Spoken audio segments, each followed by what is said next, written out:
And we're recording now. Hello everyone, welcome back to my channel. My name is Isabelle Knight, and I am the middle grade fantasy author of the Enchantria series. And today I'm here again with a very special guest. So everyone, please welcome Elle McFadzean, the author of, a brand new middle grade fantasy book called The Potion Experiment. Oh wow, the paperback looks so I'm here as well. cool. I saw you lifting up your book. That's great to have. So here's mine Yeah. as well. Wow. Yeah. So hi, welcome. Hi, thanks for having me. Yeah. So, do you mind introducing yourself, your book, and how the idea for the potion experiment came about? Okay, well, as you introduced, my name is Elle McFadzean, which you said correctly. That's not a usual thing. And I'm an Australian author. This is my debut book, a middle grade fantasy with a parallel world, and it's a comparison between this magical world with one character and our scientific and technology world with another character. And they basically, a potion goes wrong, which causes them to swap minds. So they're in the different worlds and they have to figure out how to get back when they basically don't know how these worlds work because they're not used to these systems.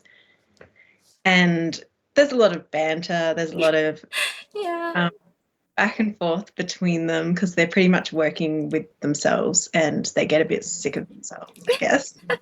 Yeah. Yeah. How the idea came about?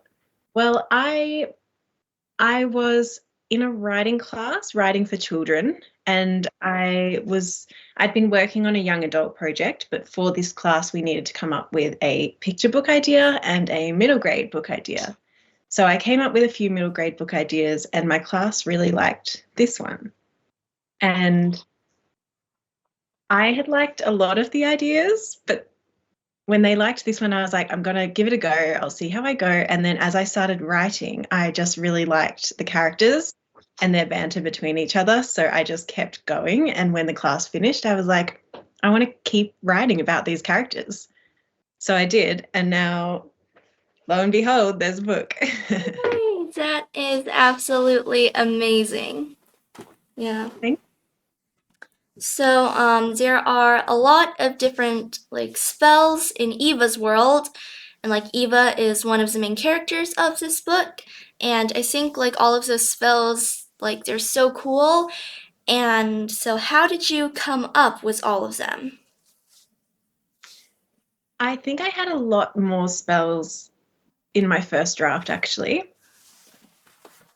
But there were too many to kind of keep. And Yeah. I like when I'm reading a story and you get to a certain point and you really it's back to an earlier point in the story and there's all these connections. And I wanted to do that with the spells so that readers could kind of have an idea of what spells were in the world, and it limited the knowledge a little bit so they could guess what was going to happen. It wasn't just like, oh, this new spell comes out of nowhere and we have no idea, but it's kind of an excuse to get away with that plot point.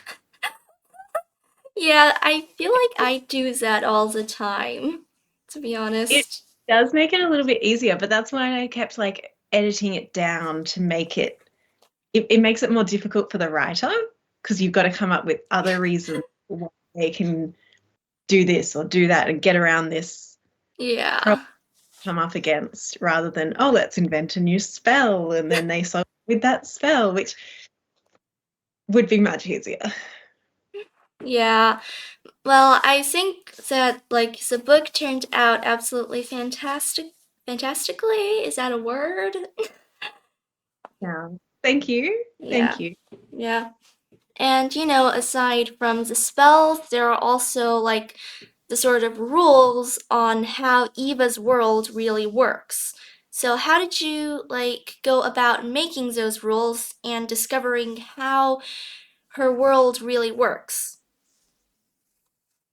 Um, oh gosh. I think this was another thing that just came out in the editing process. So I think I just I really started with the point of, okay, what would our world be like if we had magic to do a lot of things?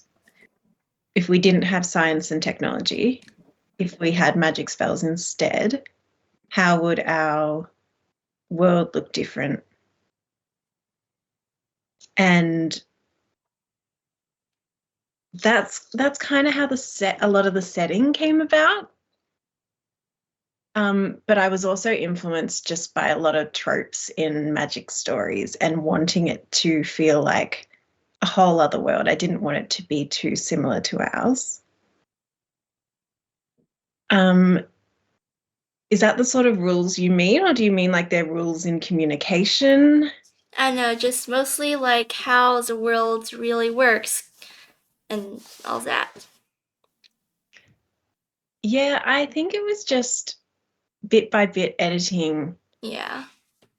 and I did want it to seem like a very different world. So, no, it was a bit of half of it was wanting it to be very, very different, and half of it was wanting it to be very similar to ours, but with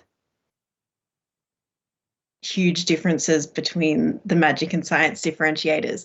So it was actually a huge struggle there because they contradict each other. So it was bit by bit editing and just saying, okay, if I'm committing to this one decision in this world, I'm committing to that and it's going to carry through the story.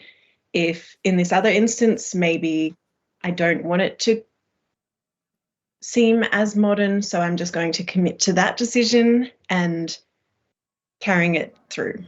Yeah. Yeah. So, okay, so there was the next part of the question, but I think you probably already answered that in like your answer. So, question number 3. Where's what is it 3? You know what? Never mind. I'm not gonna number the questions. I just lose track of it. But yeah. I also really like how magic is like sort of similar to science in your book cuz like, even though there are two different worlds with like Eva's world has magic spells instead of science, but at the same time like those they're really similar, and a lot of the times they do work in similar ways. So did you always intend it to be that way, or like did it just I randomly pop out of nowhere? I always intended it to be that way. This was a story that was driven by the characters and that difference between the magic and science. So it started off with researching science and all the ways that I could imagine that being used in magic spells. So a lot of it was, yes, researching scientists because I'm not a scientist myself, and Yeah. finding that spark of inspiration whenever you read something and you go, oh, wait, that could be a spell. That's something that could, like, we use that every day and we don't notice it. It's a big deal. But if you didn't have science and technology, it would seem like a big deal to be able to achieve that. Yeah. Um, and make a magic spell for that. And even if it wasn't one of the spells that they used in the book, they would talk about or know that it is achievable in that world. Yeah. Yeah, like I really love all of the spells in Eva's world. I would say my favorite spell is probably like the talk spell. And like that is, the ones that the people in Eva's world use instead of like phone calls and all that. Yeah. Yeah, I would say that's probably one of my favorites, along with a silent alarm spell, because like that spell would also be really cool to have. I know, no one knowing that you set an alarm, but it Yeah. just, you're the only one who knows. Yeah. Yeah. I also just wanted to make the names really obvious. They're a bit basic in a way, but I found that interesting when I was writing it, that it's not overcomplicated. If Yeah. anything, simplified. Yeah. So, what was writing the first draft of the potion experiment like? It was a lot of back and forth because I started with the chapter with chapter no, I started with chapter 2. So the first scene I wrote was once they had just swapped into their new bodies in their new worlds. And that was what I first shared with my writing class. And I think people were a bit confused. They were, because you're always told with writing, jump into the middle of the action. That was the middle of the action, but it was too much the middle of the action, I think. And people were like, Yeah. well, what's going on? We can't understand this. We need a little bit of context first. So then I wrote chapter 1, which another writing rule that we're always told is don't start with the character waking up and starting their day. Yeah. But that is exactly what I did with chapter 1. Yeah. And Well, I think that really works. I think that works really well in your book. that's what a lot of people told me as well. And that's what I thought when I was writing it. It's a bit different because you really need to start off by understanding how Angie's mind works. And she does wake up and she does count her tasks and count her minutes. And you see her relationship with her parents. And it's not for very long that this goes on because then, of course, the potion comes into effect. But in those few day-to-day tasks, you get to know Ange really well, I think. So that actually came after chapter 2. And I think then I wrote the rest of the book. There was a lot of jumping back and forth between different scenes, though, depending on when inspiration came to me, because I am a plotter, so I had plotted the whole book. So I knew what was going to happen in each chapter. So I would jump back and forth depending on what chapter I felt like writing. And then once I had the whole story in front of me, I'd edit a lot. Chapters would change order maybe, or shorten. Maybe 2 chapters would turn into 1, things like that. Yeah. And it was only at the very, very end that I added the prologue. So the prologue came very last. Oh, really? Yeah. Wow. Like I read your prologue and from that point on I was just hooked because That's good. What the yeah. prologue used to do. Yeah.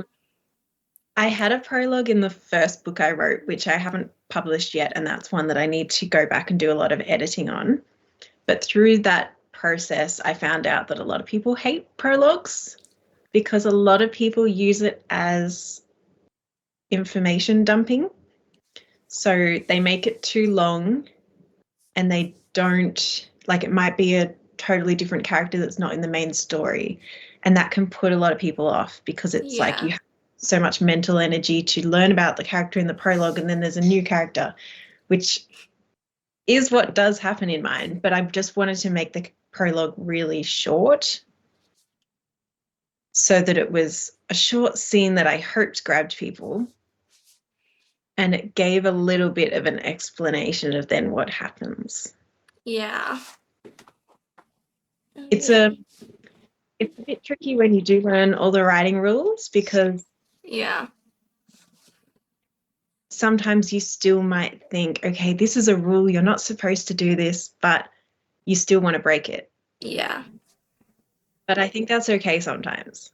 And that's Yeah. what I Yeah, that is probably a good idea to yeah, just like writing rules don't apply to every single person and every single story and breaking the rules is okay sometimes. It's probably even like for the best sometimes. Yeah. I noticed that your book had a prologue too, but Yeah. again, a very short one. It kind of gives a Yeah. little bit of like how the rest of the book is going to go. Yeah. Yeah. So, oh, wait, which question am I on right now? Okay, right. So, how many drafts did it take to get to the final published book? I couldn't tell you. That many? Um, there were a lot. But the main reason I can't tell you is because I don't think I really went through and did an entire rewrite or entire draft of the book in order. So there are some chapters that have probably been reviewed, maybe probably more than twice, but say some chapters maybe reviewed twice and some chapters reviewed like 50 times. So in terms of a draft, it's not like, oh, there were exactly 5 drafts. I went through the whole book 5 times. It just didn't work that way for me. Yeah. I feel like that happens to a lot of writers. Like, I normally go through like a whole book like several times unless it's not working. And yeah, but like I feel like there are lots of writers who like say will start a second draft and like it doesn't work, and so they never really finish the draft, which is what happened to me so many times. Yeah. What, what's that saying? Writing is rewriting. Is that the saying that, like, you never go with your first draft? To be a writer, you need to learn rewriting. I don't I don't know. I don't think I'm very educated on writing quotes. I might even be getting the quote wrong. It might be writing is editing. No, I think it's writing is rewriting. I'll have to look it up later. But yeah, the Yeah. editing process is a huge part of it, and it does deter you. And if you get stuck, it's really hard sometimes to figure out the plot points and figure out how to fix it. And sometimes you do just get stumped and you have to give it a bit of time. But then you just kind of have to come back to it and say, okay, no, I'm going to solve this. I'm going to write around it. I'm going to. And I think that's another reason why I jumped between chapters sometimes. If I couldn't solve a problem in one, I would just jump onto the next one and keep going. Come Yeah, back. I think that is a very smart way to like keep writing even like when you're stuck. Yeah. Yeah, and I'm also curious about like the publishing of the potion experiment. So like what was the publishing process like for you? So I actually self-published. So I have my own, oh, you wouldn't have ABN internationally, but like Australian business number, which lets you start your own company. Or not company, but like lets you do work, I suppose. So I had to get an ABN, and then I happened to have a logo from previous work I'd done. So there were little details like that that I didn't have to worry about so much. Yeah. You do have to figure out how you're going to get it distributed and Yeah. what services you're going to get. So I had an editor I'd worked with several years ago, and I really liked her work. Kate O'Donnell, who's another Australian, and so I got her to copy edit this latest version, the final version, and I had to reach out to my own cover artist. So it's just a thing of, maybe I should have started first by saying one of my last classes at uni was a self-publishing class, so I learnt a few of the steps along the way there. But in that class, there was like 20 of us, so we were doing bits and pieces and dividing it up, whereas for my own book, I was doing all of it. So I had to, so working with the editor was a huge part to get the story right. But then I worked with an artist who I came across on Instagram, Adele Dunnard, and she did the cover design, the cover art and the illustrations that are inside the book. And I had to have a lot of communication with her back and forth to share what I wanted and kind of figure out if I was communicating that right and work through some edits there. And I then had to do my own typesetting, which isn't talked about as much as like the editing process and the cover design process, but typesetting is a whole nother thing where you need to Yeah. get words fitting on the page correctly. Have you got the margins that you want, the right page numbers, the fonts that you want? And then there's a whole nother process of how do you get it into an ebook, because I did want to have it in ebook form, and that can be tricky as well. And I then had to reach out to an ebook, someone who converts print version into an ebook. So just a whole lot of steps, but I really loved that because I liked learning about it. And I know now that if I do it again, which I plan to, then it'll just get easier. Yeah. Yeah. Yeah. Like, yeah, I definitely do agree with you on like the typesetting stuff about the publishing, because you are right, it's not talked about as much, and like that, I had to deal with that for like Enchantria. Like this is a proof copy. I don't have author copies, but yeah, that's I don't know how to describe it, but it's a complicated process, and like I probably also got like the size of the book wrong. I don't know. This is 6 by 9 inches. Oh, yeah, that was another thing as well, like looking up all the conventions for different age groups, Yeah. because 6 by 9 inches is pretty common. So that's not incorrect, but it's like, okay, on a bookshelf, what's this going to look like? Compared to other books in the genre, what's it going to look like? Like, and Yeah. there's just so many different variations that, yes, you can pick your own book size, but then you find out there's a lot of reasons behind why books are the size they are. And Yeah. yeah. Yeah. And you got to figure out if you've got the spine width correct, because that will change your cover design. Yeah. Yeah. Yeah. Like, well, like I mean, like I did look it up on Google, like the like page sizes, book sizes, trim Hmm. size. You know what? Never mind. I don't know what it's called, but like the size of the book, and Google says it's the most common like size was 6 by 9 inches, but then like so I did go with that and totally just ignored the advice of another author on YouTube to use 5 by 8. Um I think yeah. I think mine is 5 by 8, but now I can't remember. Hmm. But it's not like it's incorrect. There's no Yeah. incorrect way, really. Yeah. I'm sure there are lots. I think there are actually, like, the hardbacks are different size again. Yeah. So Yeah.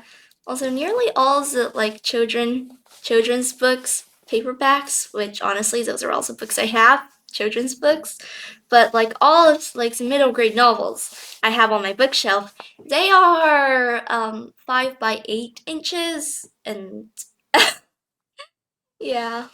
what I ended up doing, I got a ruler out, I went to my bookshelf, and I measured them. And I did that a lot with working out the typesetting as well. And I'd even go to the bookstore, go to the children's section and have a look in those books and be like, how have they spaced it? What font size are they using? And you can figure out that on the imprint page, a lot of people write what their typesetting size is. So that was another helpful tip. Oh yeah. Yeah. Yeah, I definitely agree with that.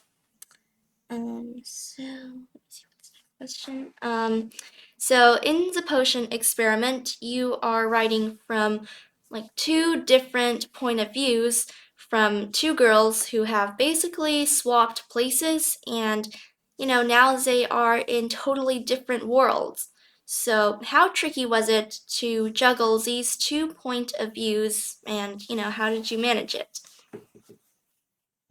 This was the main thing I struggled with in the editing process. Yeah. So when I did my first drafts, I was just writing, if I was writing a scene with Ange in the magic world, I was writing that scene, having Eva's input into the scene, like she talked to her mentally throughout the scene. but I was not really thinking, where is Eva at this moment and what is she doing? Yeah. Went through the editing process, I had to really think that through because my editor pointed out, like, in this scene, Eva seems to be totally available to be talking to Ange. Isn't she actually in class? So she should be stressed and busy and trying to work out what's going on herself. So I had to work out the timing. And one of the suggestions was to have the daytime and nighttime back to front in each world.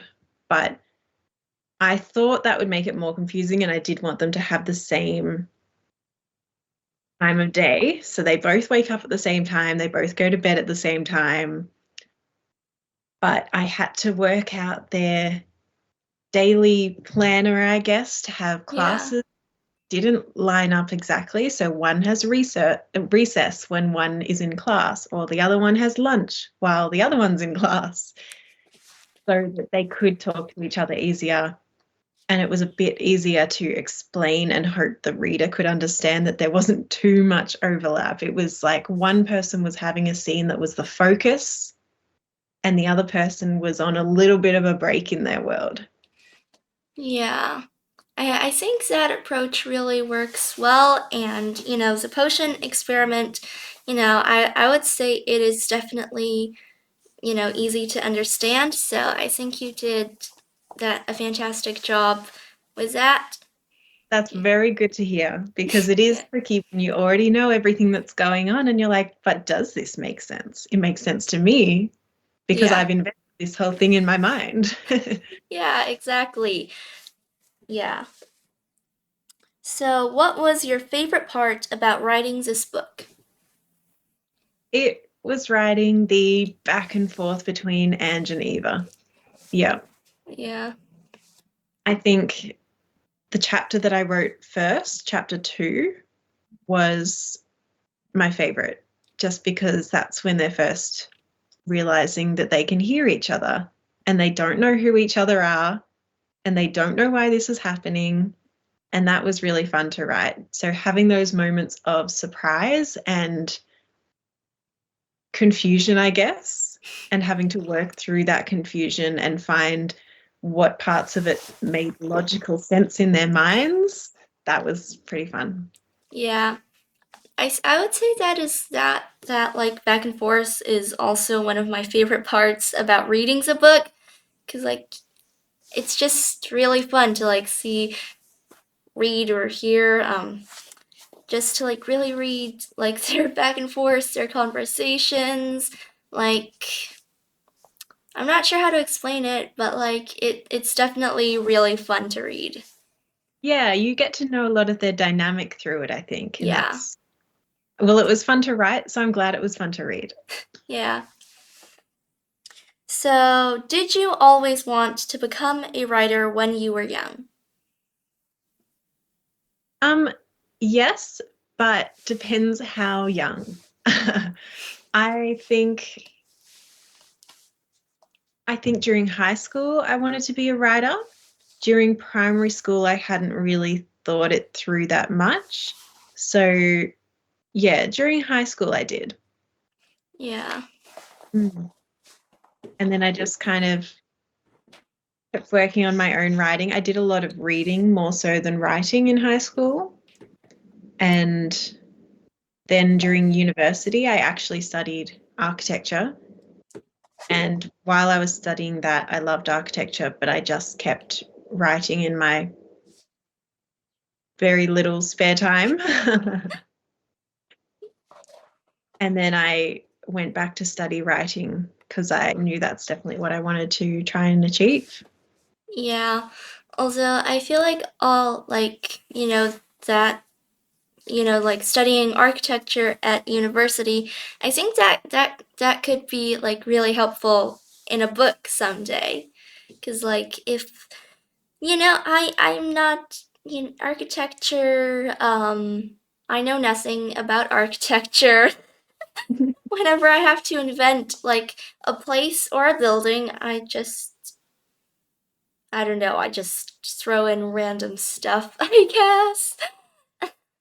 Well, Yeah. I actually work at an architecture firm now, but when I did go back to writing, a lot of people said, "Do you regret studying architecture first?" And I said no, because the way that you're taught to think in architecture school really helped me. It's very systems focused, as in you make change to one thing and you understand how that changes so many other things. So it's not just how does this setting look so much as how does this one aspect of a story work in relation to other aspects? How does this one aspect of a building work in relation to other aspects?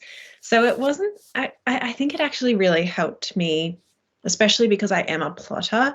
I think it helped me make all those connections in my mind that I couldn't quite get onto the page immediately and all in one go, I guess. And I do think it's, I mean, I like to market it as helping me with world building as well. In this story, I do think I did less world building just because it was more dependent on the characters leading the plot and the difference between the magic and science leading the plot. Yeah. So it was a bit less world building in that way, because the question that you asked before about setting and how did I come up with the setting, it really was just those kind of, I can see that this decision will work for the plot, so I'm going to go with that. Like if I went back and restarted now, I would probably put a lot more thought into the setting in the magic world, and I really would question, okay, in our world, if we hadn't discovered magic and technology, what would it look like? If we hadn't discovered science and technology, what would it look like if it was fully magic? And I would dive a lot deeper into that, whereas I kind of just did that on the surface level and then went with the whimsy and the fun moments that that world could create. But I think architecture definitely helped me in structuring the book. Yeah. Yeah. Yeah. Yeah, like that is fantastic. Like Mhm. I never thought of it that way, but yeah, I can definitely see how that would help. I'm probably one of the worst writers at like structuring story. I am a Okay. pantser. I just go wherever the characters go. I just stalk the characters. And But that makes more sense if you are writing a character driven novel. And I think when I was going through the editing process, I had to let some of the plot points that I'd planned out go because the characters wouldn't do that or it didn't make sense for them. So I had to just let it go. yeah. Yeah. Okay, which question am I at now? Ah, why do I keep losing track? I've lost track of the numbers too. Yeah. Okay, so this is probably the last question, and that is, what's your advice for young writers or, writers of any age who are just starting out and really want their books to be like a success? I feel like so many people have given so much writing advice, and I'm just regurgitating that same advice, but just reading a lot and writing a lot. But also not being afraid to write badly and not like just writing bad, writing good, reading bad, reading good. So I think I learned a lot from reading bad novels. I don't actually think there is fully such thing as a bad novel. Like there's ones that you might believe to be bad because everyone has different opinions. Yeah. So that I might not like means it might be someone's favorite novel in the world. But I think it really helps when you're reading that book to question why you don't like it. Or if you're reading a book that you love, question why you love it. And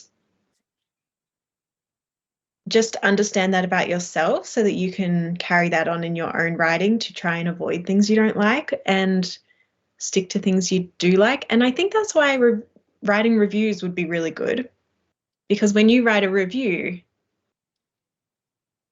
you would pinpoint the parts of story that you really like. And I think even subconsciously that would impact your own writing. Yeah. So Yeah. just reading and writing all types of works and analyzing why you like it or why you don't like it. Yeah, I think that is like absolutely fantastic advice. And I think that advice will definitely be like very helpful to lots of people. And yeah, so that is all of the questions I have now. I don't know how long this interview is. Oh, 38 minutes. Oh, Okay, so, okay, well, 38 minutes. Okay, well, yeah. So that is all of the questions I have. So yeah, Elle McFadzean, thank you so much for doing this interview. thank you for the questions. They were really good. Yeah, and thanks for letting me, read and review your book. It was so much fun to read. Thank you. That means a lot. It's great to hear from readers that are part of the target age group as well. Yeah. It means a lot that you loved my story. Yeah. And yeah, so this probably wraps up this video. Thank you guys so much for watching. I really hope you enjoyed this video and really enjoyed, learning more about Elle's writing process, like how she wrote her book, The Potion Experiment, and I definitely hope you'll check out her book because it's amazing, super fun, and yeah. And, if you enjoyed this video, don't forget to check out my blog. There's a lot of stuff going on there. More author interviews, book reviews, writing updates that are very chaotic. But yeah, thank you guys so much for watching, and I shall see you again in the next video. Alright, bye! Thank you. Bye.